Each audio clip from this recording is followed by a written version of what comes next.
welcome to another episode of the podcast. I am more than the immigrant you had in mind. As you know, this is a platform on which stories about immigration and stories about immigrants and refugees coming to Canada are told on a regular basis. And today, as always, we have a special guest in the studio. Her name is Sam. And so Sam, how are you today? Welcome first to the studio. Welcome to the podcast. Thank you. And we are so glad to have you here. How are you? How are you today? Well, it's a little gloomy outside, but I'm having a good day so far. Okay. My grandmother's out in the kitchen cooking lunch. My mother's doing her own thing. So my brother and my father are out to work though, but been a good day so far. Awesome. What are they cooking? Are they cooking some like a typical Filipino dish or just normal regular? Something more Yes. more Canadian. Well, we love cooking our own food here at Okay. home. I'm not sure what they're cooking, actually. I think right before this started, they were kind of just like deciding what to eat, Okay. but we'll know when I get off. Okay. Well, if it's Filipino food, because I was going to say I've never tasted Filipino food, but actually I've been to the Philippines a while ago. Oh, But yeah? I didn't taste traditional Filipino food though. I was in Manila and we were in in a Oh, hotel in Manila, so like a mhm. traditional hotel. So they were just serving regular food, like there wasn't anything special. Uh, Only remember that I had for breakfast we had something like rice, and it was like a very yeah. heavy breakfast, right? So I was expecting to have like sugary stuff, and maybe it was almost like a meal as a breakfast. Yeah, So I that's find I yeah. feel like that's more the traditional way of doing because Filipinos do enjoy heavy breakfast. Okay. Okay. It keeps us energized and full throughout the day because we're very Totally. active people. Okay. So, and we Okay. love our rice. So, Yeah. Okay. Wow. Now lunchtime is past, but you're kind of like giving me. I'm kind of starting to feel hungry now. Talking about food and stuff. yeah. All right. So, let's just go right into it. Can you tell us a little bit Mhm. about you, about yourself? How do you describe yourself, who you are? And can you just please introduce yourself? Give us a brief introduction about yourself. Well, aside from what I had already mentioned, I think I mentioned I'm 24. I came here when I was 17. I was just 2 months shy of turning 18. It's been a tumultuous journey being here. Um, what are things about me that might make me seem a little interesting? I love to read. Okay. I read a variety of books. I read fiction, nonfiction, poetry, autobiographies. Um, that's pretty much. I also enjoy music. I love to sing. I grew up as a dancer. Both my parents were professional dancers. Okay. My grandma from the maternal side of my family, both my grandparents actually are very musical people. Okay. And my mother likes to, my mother always likes to say that I inherited the musical genes in the family. It kind of Okay. skipped a generation, which is really funny to me. But yeah, I guess I would say that I am a performing artist. I enjoy arts of all forms. I love reading. I love writing. And I'm actually right now, I have just been anointed as an editor for the official newsletter of the Filipino community for Bayanihan. Okay. It's Okay. called Ilaw. It's in my language. It's translated as light. All right. Okay. And basically, the pieces that I write are touching on the immigrant experience in both creative and uncreative forms. Oh, wow. Interesting. That's quite a lot going on. Would you be able to give us a little bit of a taste of what you write? If I hope we're gonna have a chance to listen. Or if we can have like a read and like a reading session at some point. Would you be Yeah, able of to do course. that? If time, yeah, of course. If time permits, I just have to like really dig through Uh, my documents. okay. I Okay. kind of write very scatteredly. I don't keep them in one place. Okay. a bit of a scattered brain when it comes to keeping my documents in place. Okay. Well, no, I mean, we have time. We have time. I mean, we have a tradition here. But usually, toward the end of the conversation, we usually ask our guests to leave us with some words of wisdom, and it could be in the form of a Hmm. proverb or poetry or anything from you know, their own culture, right? Their cultural heritage, right? So Hmm. that's the whole idea. So I think that would be like a perfect moment for you to, yeah, to do that to at some point. Okay. Awesome, awesome, awesome. And so, okay, so you talked to us about you moving to Canada. So you moved to Canada from the Philippines, right? Just directly from the Philippines, Yeah, or okay, directly from the okay. Philippines. Okay, and was Canada your only option, or did you have any other options as far as destinations were concerned, different places that you could have gone instead of coming to Canada? Most of my maternal side of the family lives in the States. My Okay, mom's sister, um, she moved to Seattle when she got married, and then my grandparents followed shortly after. And so I suppose at one point we were considering moving to the States, okay, okay. but then we ended up here. Yeah. Well, if it's Seattle, it's not too far from BC, right? So, Yeah, yeah, yeah. yeah. Okay. And so I presume you came here for your studies, right? Or was that the main reason why you moved to Canada? Was it for your studies, or was it to kind of like join your family? I mean, what would you say was the main reason for the Um, move? well, mainly we moved to be closer to my family. Back in 2016, we found out that my grandfather had fallen terminally ill, and we had to travel to the States to see him. It was in the middle of September, and my brother and I had to leave school to travel with my parents. And we're a very close-knit family, as a lot of Filipinos are. And so putting our lives on hold for someone that we loved and cared for so deeply, it wasn't even a question. And so a lot had to be sacrificed to be with my grandfather until the bitter end, and that experience took a toll on all of us, especially my mother. She felt very helpless being across the world at a time when the family needed to be together more than ever.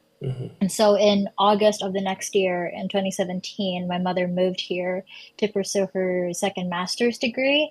And then Okay. my brother, my father, and myself followed later on in December. Okay. And well, we were also attracted to the idea of the opportunities that Canada offered, which is also why we chose Canada.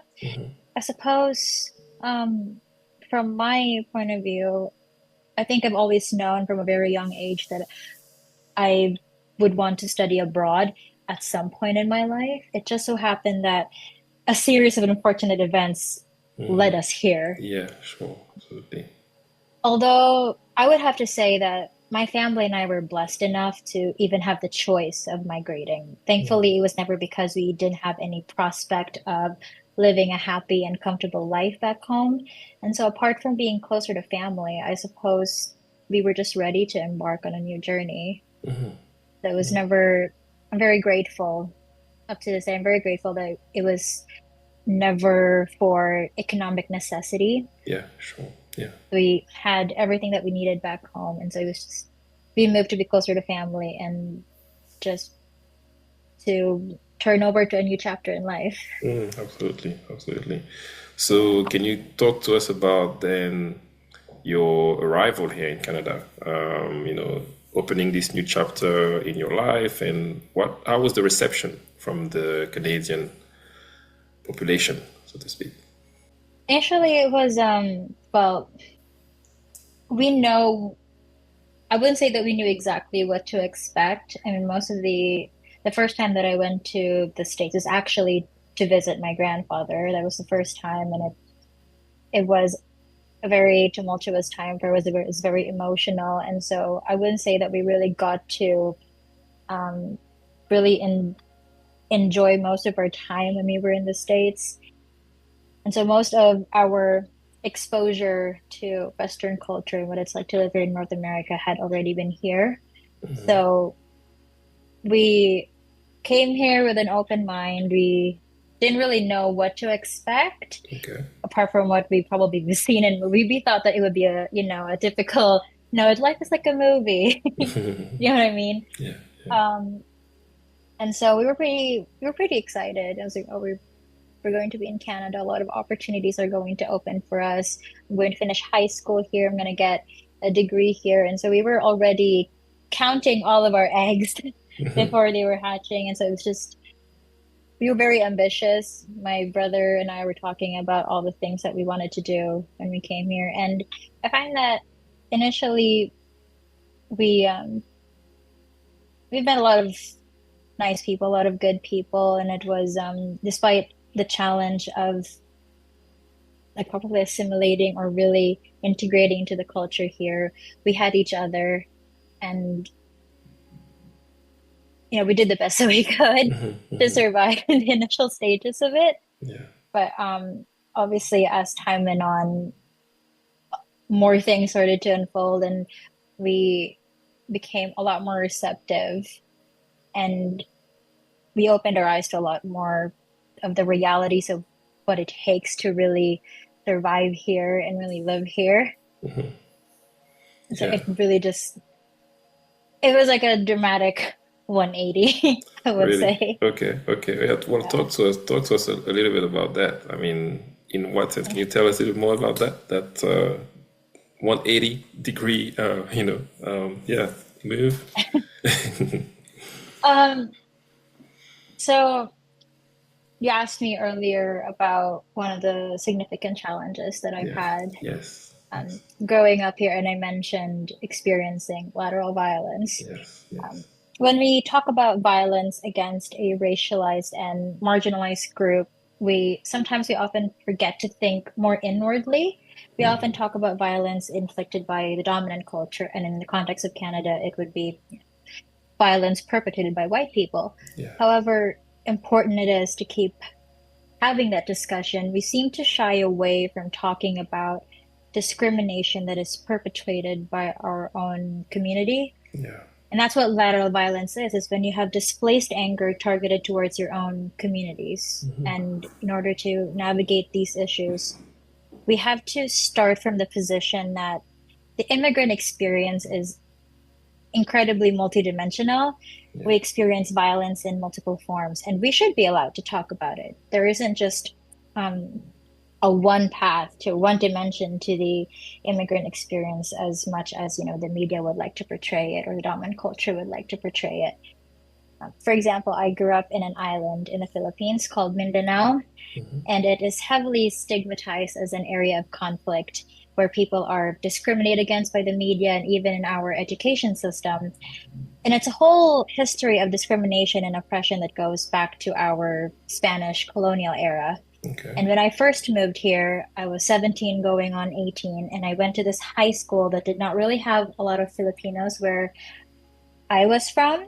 And so I was a little isolated in that sense. I'm very used to white people commenting on my language, my fluency in English, and how they are surprised that they cannot find a trace of my native accent. But I knew how to combat that. I knew that at some point I was going to receive comments like that, and I did. I've been receiving them my entire time here in the academia. I've all these microaggressions, but I knew how to compartmentalize and combat that. I knew how to just navigate my way through that. But when a few of my peers within my own community acted in that same manner, it was because they couldn't fathom that I would have the kind of education and background that I have, considering where I grew up in, which was confusing to me because we migrated from the same country. And so why was I receiving this kind of treatment from my own? Yeah. It was more of like, this is it's the kind of treatment and behavior that I would more expect from white people, and I was prepared for that. Yeah. But when it comes from one of your own, it's a different kind of hurt, and it's a different kind of pain that you're not sure how you can navigate your way through, because you can't exactly turn your back on your own culture and say that this is just how we are. Yeah, At yeah, some point, you really have to mitigate it and understand the root of those behaviors. yeah, yeah, And these people that I was exposed to, they grew up in Metro Manila, which is the capital city of the Philippines. And I suppose they never had any exposure to life outside of it, which is why they had a very um, narrow and shallow view of people who lived in rural areas or yeah. people who lived in or grew up in Mindanao, where I was from. And at one point, um, I remember one of them making a comment about how women from my island travel to urban cities only to become housemaids. Mm-hmm. Wow, wow, yeah. Mm. And that's just it's up there. That kind of comment is up there with saying it's up there with white people saying that a lot of Filipino women come here to marry white men Absolutely, for yeah. a green card for a residency, or they come here and their only prospect of a career is to become caregivers. Mm-hmm. I mean, it's up there but for some reason, those kinds of microaggressions coming from my own community is a lot more painful Yeah, yes, and absolutely. more difficult to internalize and and the more that you hear it, the more that you kind of just internalize, or maybe, is this really how they see us? It's kind of like a double-edged sword. Mm-hmm. I get Yeah, this kind of treatment from white people and also this kind of treatment from my own people. So where yes. am I feel like I'm in limbo. So where Mm-hmm. am I Mm-hmm. really going to stand? Mm-hmm. It Mm-hmm. was That's just really scratching the surface. At the time, I felt that I had no power to defend myself. It Okay. was me against a whole group that came from the same city and had the same upbringing. And they've also been here longer. So who was I compared to them who have already established Yeah. themselves? Mm-hmm. And I feel with that kind of conversation, it kind of opens up to a whole hierarchy within the immigrant community. Yeah, yeah. So how, I mean, you said that you were trying to get to the roots of those type of stereotypical attitudes from your own people, right? I mean, how far have you got in that work of getting into the roots? I mean, what did you find? What was some of the reason why you think those kind of attitudes were displayed? Um, did you come up with something? Did something come up while you were kind of like digging deeper into the main reasons why?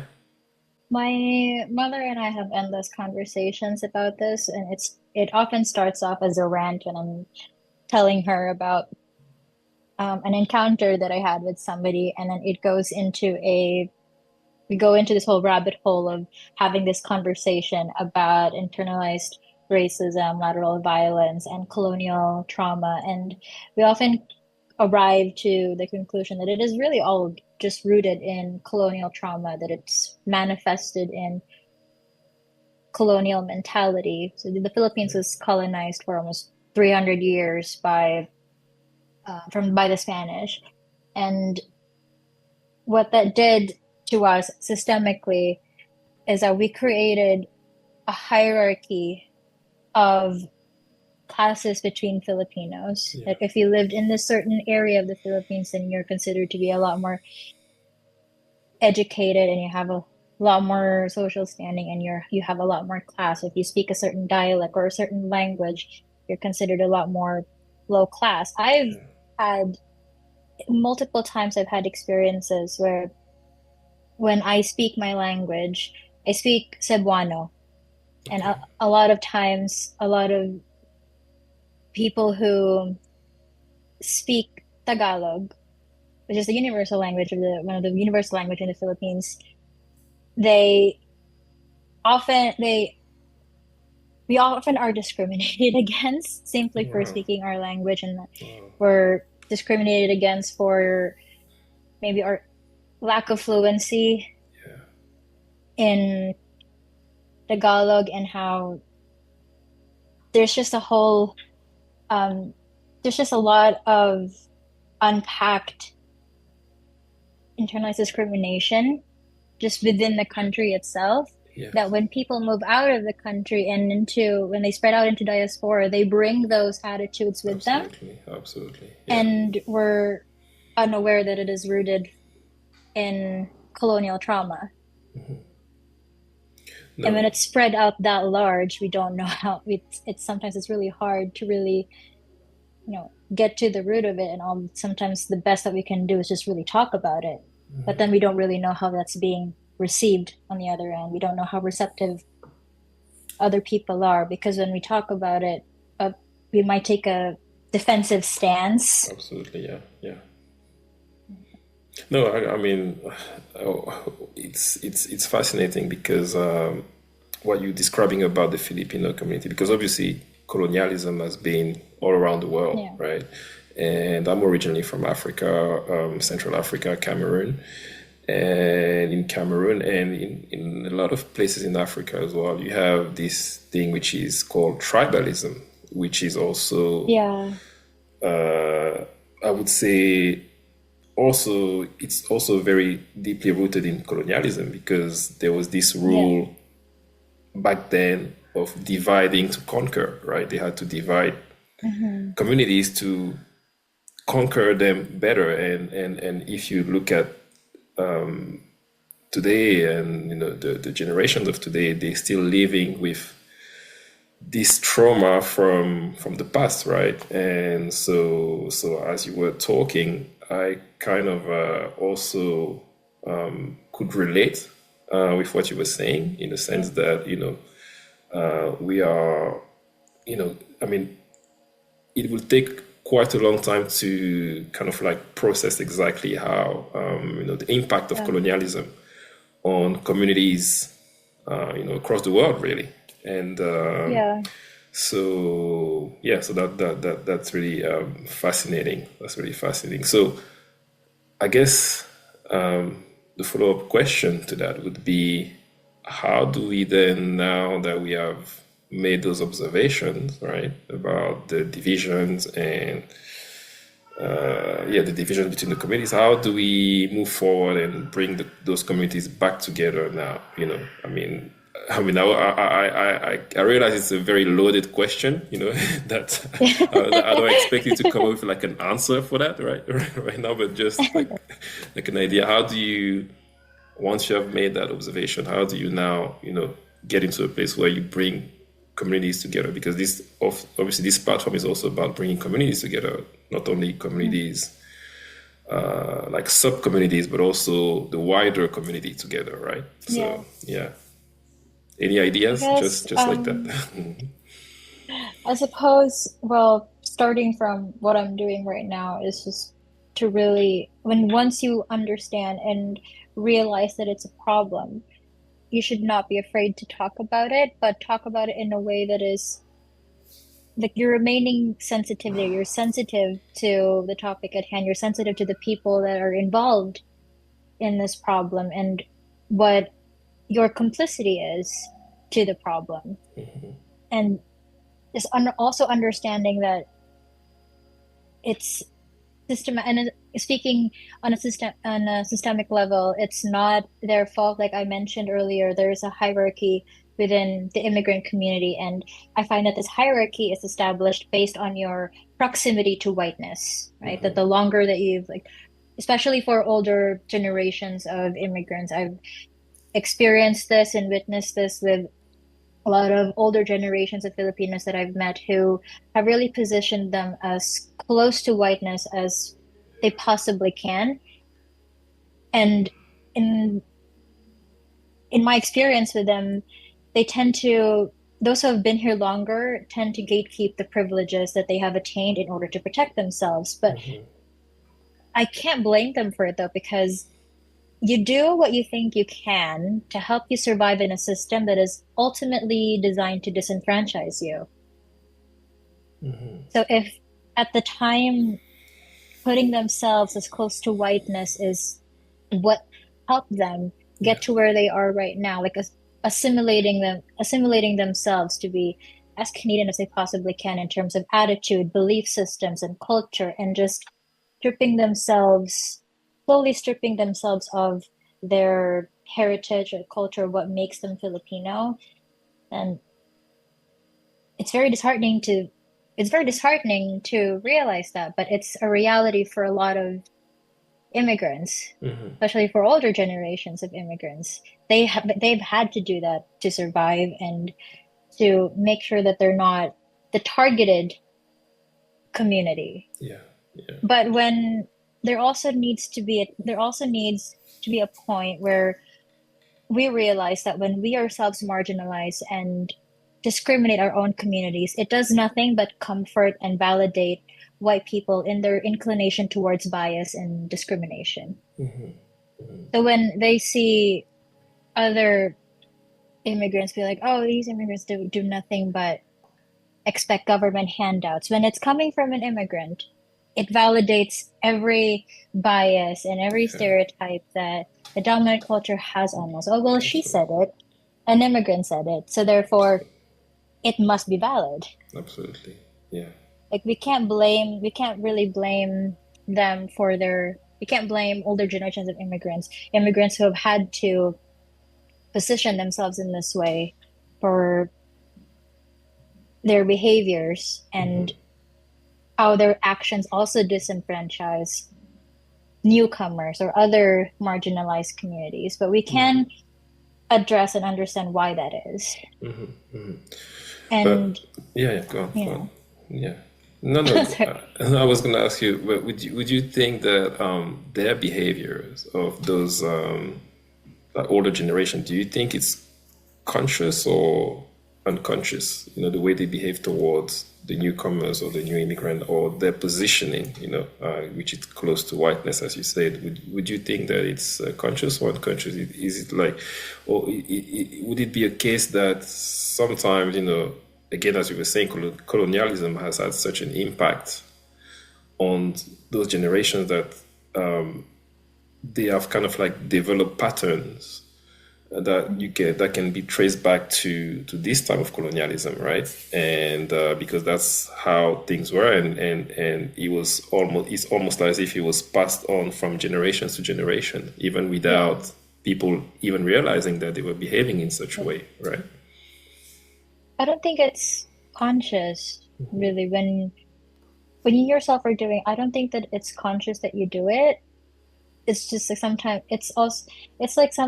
it's like how sometimes we also have unconscious bias towards, other people, just from the way that they look or the way that they speak or how they present themselves when they're out in public. I don't think it's not conscious, but what is conscious is what you choose to do with it. Absolutely. After. Yeah. The actions that you do moving forward when you realize that you have that unconscious bias. And I don't think that immigrants come here with the purpose or with the mission of fully assimilating themselves and positioning themselves as close to whiteness as they possibly can. But maybe in that time and context, or when they first came here, it was the only way that they saw fit to survive and not subject themselves to oppression, marginalization, and discrimination. I can't really say that I fault them for it. It's not, I don't believe that it's conscious, but when it's being pointed out to you, what you do with it after, what you do with the realization that this is what you've been doing and this is what your actions have cost other communities. What you do with it after is entirely conscious. Absolutely. Well, what you do with it after is entirely up to you. If you choosing to unlearn your colonial traits and your colonial belief systems, it's a long journey, but ultimately, I do think that it's a choice that you make for yourself once you realize that you have that. It's like how it was a slap in the face when I realized that I had that and I grew up with it. I grew up thinking that the better that I speak English, people will treat me better. Okay. And I've I've gone through this whole, when I was growing up, I've grown up believing that because I speak English this way, that I'm ultimately better than my peers. I'm smarter than my peers, and I'm going to reach better places than my peers. But that's not necessarily true. No, That's absolutely not not. actually true. Absolutely not. And Yeah. it's a very colonial mentality of thinking that your fluency in English is your measurement of intelligence. Yeah. Yeah. No, no. I totally agree. I mean, especially when you think about the. I mean, I'm just thinking about all of the guests that we've had on the podcast and the wisdom that we've had from people from across the world, really. I would say the wisdom that you find in those indigenous populations, right? And, when you talk about living together in a society harmoniously with nature, there's so much wisdom that I mean, it's kind of being proven. The more we kind of like advance in this world, it's kind of being proven that the Western way, so to speak, of doing things is kind of like reaching its limits, and that Yeah. there is a need to think about alternative ways to think, to really think on how we kind of like live together in harmony, and also kind of like treat nature, the nature around us. So yeah, so just yes, to your point, yeah, I think we are just at a very critical point in our history, or in the Mhm. history of the world, where there are definitely alternative ways of being in the world, right? Yeah. So yeah, can you just talk to us a little bit on that? Can you say a few words on that point? I would say is that you have to listen to the voices of the marginalized without without automatically taking on a defensive stance. And I've heard a lot of I've encountered a lot of immigrants within my own community who have really have trouble hearing the word settler when we do our land acknowledgement, because we do events for our community, and when we do land acknowledgements, and when we do it, we always position ourselves as, settlers. Yeah, yeah, And we've had debates and back and forths within my own community about how it wouldn't be appropriate to use the term settler because it diminishes, in their purview, it diminishes the hard work that it took, the hard work and the blood, sweat, and tears that it took to stay here and survive here, which I fully understand that. But in you staying here, in you coming here, it also comes with the understanding that we are also disenfranchising indigenous peoples, that we are also taking up resources that could otherwise have gone to them. We're taking up, space, but it's not also to our, it's not, the blame is not, it's not necessarily placing the blame on us, because for a lot of us, we came here for economic necessity. yeah, But understanding, just a full and comprehensive understanding of the colonial history here, and what your place is here, and what you can do to effectively contribute to the discourse of decolonization and unlearning a lot of your colonial traits and colonial mentalities.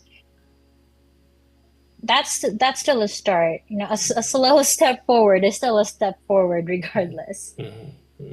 But it slows down. That progress slows down when you can't even start within your own community, when you can't unlearn attitudes and belief systems that you have within your own community. So that's why I'm saying that it should start inward. It should yeah. start more inwardly No, absolutely. before Going we outwardly. can Yeah, make an effective before we can make an effective change and contribution to the wider community. Absolutely. Yeah. Yeah. No, that's no, I love it. I love the perspective, and I totally share it as well. This perspective. Let's pivot a little bit.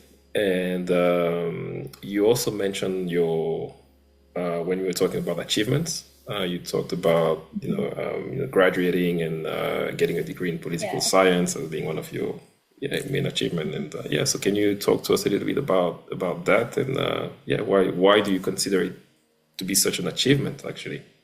And why is it because of the topic, or is it because of getting the degree? I mean, so yeah, can you just itself, because I know that it takes quite a Well, lot of it takes quite a lot to get a degree. I've been fortunate enough to have like a master's degree, and I know what it takes to kind of mhm. like get to that point. And as Yeah, far as effort and the struggle, it's a real struggle. So yeah, can you just talk to us a little bit yeah. about that, please? Yeah, I mean, you're right. It is one of my greatest achievements to date. I'm actually convocating tomorrow. I'm very excited about it. Um, well, like, yeah, like what you said earlier, completing a whole degree is an achievement for anybody who does it. I mean, just the workload itself, regardless of what program you're in, it's really a lot. It's so stressful financially, emotionally, and Yeah, physically. yeah, But it's just an extra sentimental milestone for me because of what it took for me to get here. okay. I started the first 3 years of university as an international student, and so you can imagine just how tumultuous Oh that yeah, I can journey imagine. Yeah, was yeah, for me. yeah, yeah. There was not a lot of government support available for international students, and to be honest, very little from the university as well. But I can't change that overnight. Not a lot of people can change that overnight. It feels like we give so much with our limited access to resources needed to thrive in an academic setting, and yet we have no guarantee of a future here. That's why it's such a whirlwind of an experience, and can't even begin to really recount all of the struggles that my family and I have had to go through. Um, and it comes with the package of choosing to come here. But my parents, they knew this, they understood this, and they did everything they could to support me. My parents worked 2 to 3 jobs within those first 3 years, and they have never complained to me. I'm sure they've cried behind closed doors about it, which, I can understand. It's not easy. We have gone through a phase where I would wake up in the morning and my parents would be gone because they were out at 5 in the morning getting ready for their first shift. And then when they come home at night, I'm already asleep Yeah. from school. So we've gone through a phase where we quite literally don't see each other for days and days on end, despite us living in the same house together. But they never once complained to me. They never like really threw in my face that all of the sacrifices that they have Yeah. made for me, even if I could see that they were exhausted. They always, my parents are very strong people, Yeah. not just like, not just talking about physically, but also mentally and emotionally. They're very strong people. And I don't know what I would have done if I, I think I'm mentally and emotionally strong because I could see that from my parents. And I don't know how I would have kept that same strength and that same composure throughout my entirety of university if I didn't see that firsthand from my parents. So completing my degree is really not just about me. I may have done the work myself, but Yeah. I stood on their backs to keep me balanced. So my achievement, this degree, is just every much as theirs as it is mine. I love it. I love it. You are the perfect daughter, right? Far from perfect, but I try my best. I do my Yeah. best. I'm also a father, right? And I have two girls, so I wish my girls would say the same thing about me when they finish. They're quite young right now, but but hearing you talking about your parents, I just wish that my girls, when they complete their degrees, they will also talk about me like that, So It really wasn't easy. Mm, I also had a very rough start to university too. It was during COVID when I mhm, started. I was 20 and I was 19 when I graduated high school here. And it was a whole separate issue as to why I couldn't proceed directly to university, whole separate issue. But it was a very rough start to mm, university. It started in COVID. It was online and just, the isolation and not being in a physical classroom, it didn't quite feel like I was actually in university. mhm. Like I felt Okay. like the first year of my university was just not valid. It didn't count. It was just it felt like it didn't exist. Wow. Wow. But That's we interesting. got through it. Well, that's interesting. Interesting. The world, I mean, the world during COVID, right? It was a completely different world that we were living in, right? I mean, Yeah. it's especially as a student, right? I mean, I mean, I can recall some of the stories about those graduation online, and how some of those students were Yeah. graduating online. I mean, yeah, it must have been. I mean, that just taking that experience away from student just to be in a And physical place and receive your degree, and I mean, don't I mean I don't know how they did it, right? But yeah, well, I couldn't even imagine it, because when I graduated, I mean that it wasn't even in our yeah. imagination, right, at that time. So Uh-huh. yeah. Yeah. My brother actually got his graduated online All in right. high school. He Okay. was really disappointed that he couldn't have an in-person graduation and prom. It was a very disheartening time. No, I can imagine. Yeah. Wow, wow, wow, wow. So you also talked about so political science. Why did you choose political science? Was there a particular reason, or is it just a subject that is of interest to you? Um, Truth be And told, I can't really pinpoint and why. and are you hoping to Um, be the next prime minister or of Canada? oh my gosh. Is that your ambition? Oh my gosh. I don't think so. I don't think so. I don't think I have enough diplomacy in my body to actually pursue a career in office. I think I left the Philippines when I was 17, and as you know, it's a bit embarrassing for me to admit, but I truly was not that much involved in the political landscape of my own country before I left. Okay. And it wasn't until I moved here that I truly realized how how important politics is when I'm the disenfranchised community. You don't really care. Like, I find that you don't really care about politics or you don't really have an interest in politics because you have no, especially if you're from a certain demographic that, benefits from the political climate Yeah. of that certain country. Yes. Yeah. And it wasn't until I experienced being disenfranchised here and, started realizing what the reality is of being a person of color here and an immigrant and also just being a woman here. Like the realities of being all of those at once, what an effect it has on me Yeah. Yeah. is when I realized how important politics is and how important it is for you to pay attention to it. And then the more that I got into it, I started reading and paying attention to what is happening to my own community back home and my community here and all of the other disenfranchised communities here. It was really overwhelming for me, but it was also just really an eye-opening experience for me. I think it was around COVID when I realized that actually, because I was originally declared as an English major. Okay. All right. And then I, shortly after, when we were already going back into in-person classes, I shifted to political science. Okay. Okay.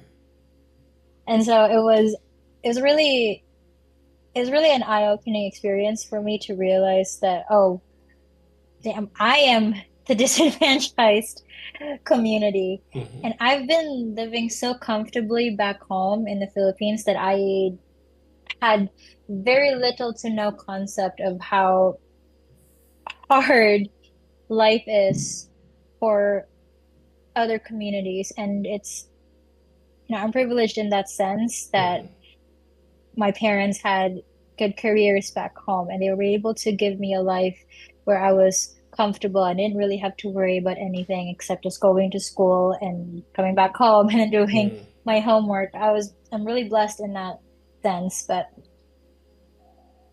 I was also not aware of how, the political landscape really in the climate of the Philippines at the time, how it was. I didn't realize what it was like for other people who were not me Yeah. Yeah. or in other for other people who were in in a more disenfranchised state. Hmm. It didn't take me coming here to realize that I should start caring and I really should care. Hmm. So it really takes for you to be on the other side of the spectrum for you to start caring because you're Hmm. not when often when you hear people say that, oh, they don't really have an interest in politics or they have no interest in engaging in it or engaging in any discourse in it, it's often because you benefit from it. Absolutely. Yeah. Yeah. Yeah. Like you're not going to have any desire to change a system that is designed to uphold you Absolutely. or to benefit you over others. Mm-hmm. Yeah, I mean, I would agree with that, but I would also say that I don't know, education also has a big part to play in it. I mean, because if Yeah, you were getting the right way and that your parents are kind of like did, I mean, or their part in educating you was to, I think, making sure that there's this concept which is with great hmm, power comes greater responsibilities, right? yeah, So if you had that kind of like perspective as you were educated, as you were being educated, then maybe I think you might grow up with a different view and with a different, I yeah, mean, like having a different lens regarding those things. Yeah, so I would agree, but I would also say that education also could play a yeah, pivotal role in determining how you can respond to yeah. to those issues. Yeah. I would agree. They've definitely talked. We would always have the news playing while we were having a dinner back home, and they would always pay attention to it, and they would talk about it over dinner and stuff. But it was also more. I realized that it's also more so just me not really like tuning Paying everything attention. else out because, well, that doesn't really affect me. Yeah. Yeah. It's not. What's happening outside doesn't really affect me. Like Yeah. I can be mad about it and I can feel things about it, but it's not something that directly affected me, Yeah. like Yeah. Yeah. whatever it is that was going on. And so it was something that I just often tuned out, which is really not my finest moment, and I'm not proud of that, but it's why I chose to study political sciences in the first place, is because I was so ignorant and out of touch with the privilege that I had that I only started realizing that I had it when I came here. Wow. That's that's very interesting. Very interesting perspective. Yeah. Yeah. Yeah. Yeah. So, kind of like slowly moving toward the end of our conversation, I have a couple of questions that I would like to touch on. I mean, we touched on privilege. We touched on we touched on quite a lot of subject throughout our conversation today. But before, and also as I told you right at the beginning, I mean, I asked you if you could kind of like leave us with some words of wisdom, share some kind of like readings. I hope I hope you prepared. Hope you got yourself prepared for that. Because we'll be taking a Um, note and we'll be grading you and stuff. oh my gosh.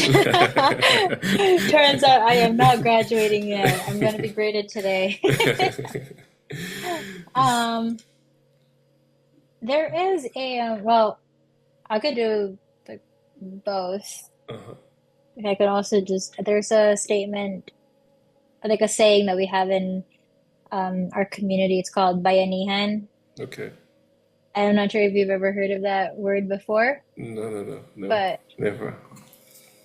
bayanihan is one of our most cherished Filipino values, and it's derived from the Filipino root word bayan, which in English means nation or community.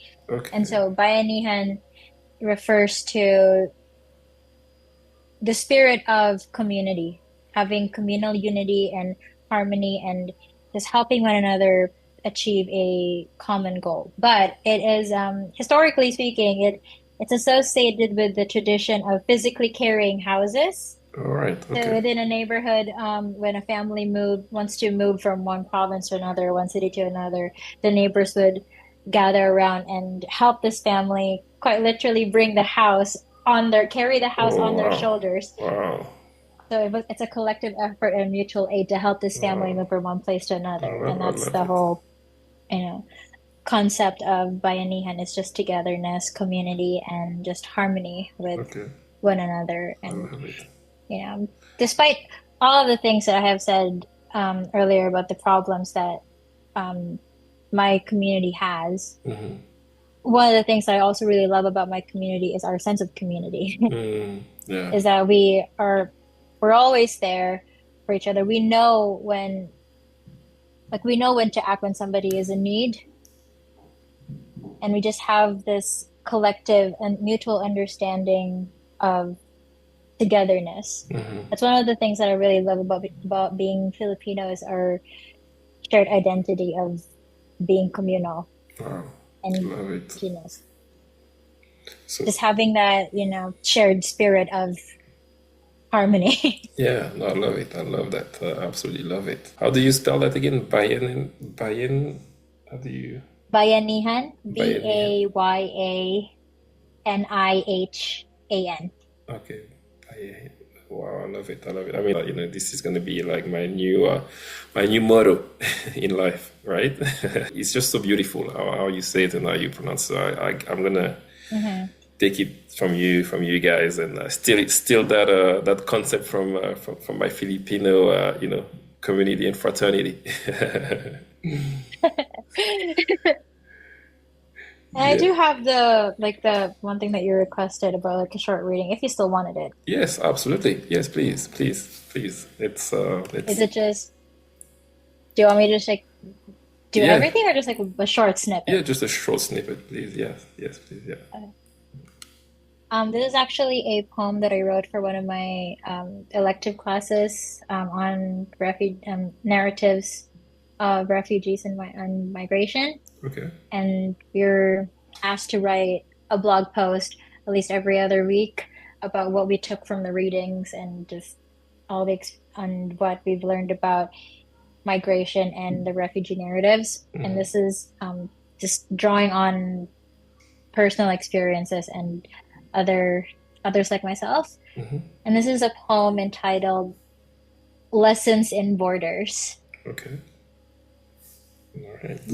For today's lesson, I will teach you about borders. Google says that a border is a line that separates two political and geographical areas. My political science classes might argue that borders protect a country's sovereignty. We made these invincible lines into arbitrary entities of separation. These lines that we cannot see hold so much power over human identities. Borders. For today's lesson, I will teach you about our borders. Our borders look like a classroom with a colored sign that says, "You are welcome here," plastered on doors, yet every whisper in the hallways of "We don't see color" was a "You speak very good English for a You're very smart considering You're very lucky to be here since." Our borders are a language that cannot even pronounce my last name, accents that become measuring sticks for how well I can speak it. The culture I bring is an assessment. It tells you if I'm the good and subservient immigrant or the immigrant that's going to take your job, the immigrant that will crash the housing market, or the immigrant whose presence compels you to pay extra on your taxes. All these are but short steps towards a platform that will either make a trophy or a dustpan of my existence. Our borders are the tones of a question hanging at the tip of your tongue. Sometimes our borders are you. Wow, thank you very much. Thank you. That was beautiful. I loved it. I loved it. You forgot one line. I mean, if I could add one line, the immigrant that eats dogs and cats. Oh my God. That's very relevant I might too. just have to put that in. Oh man, no, Oh gosh. that was awesome. That was absolutely awesome. I mean, thank you so much for sharing this poem. Thank you so much for the time that you spent with us. I mean, it was just a reminder again. I mean, this is like a recurring theme in the podcast and all of the episodes. It's really about this concept of togetherness. I'm not going to say it in Filipino because I don't want to butcher it. I want to learn it properly before I say it, right? And you have to send it to me. But but I guess the audience would have the audience would have. I mean, by now they have understood. And today actually it's I guess it's the last episode of podcast on the first series of podcasts. So. We are kind of like ending it in very beautifully with Sam, who kind of like graced us with her presence today. So we just want to say thank you again for your time, for being here. It was an absolute pleasure to have you with us. And you are more than welcome. You are at home here, so you are more than welcome. You are. You are my little sister, right? From the Philippines. Yeah? So no, I mean I absolutely enjoyed it. So thank you so much, Sam, Suzanne. Thank you so much for having me. It was a very fruitful conversation. Well, thank you. So tune in for more in the next episodes of this podcast series, produced by the Intercultural Association of Greater Victoria, with funding from the Department of Canadian Heritage.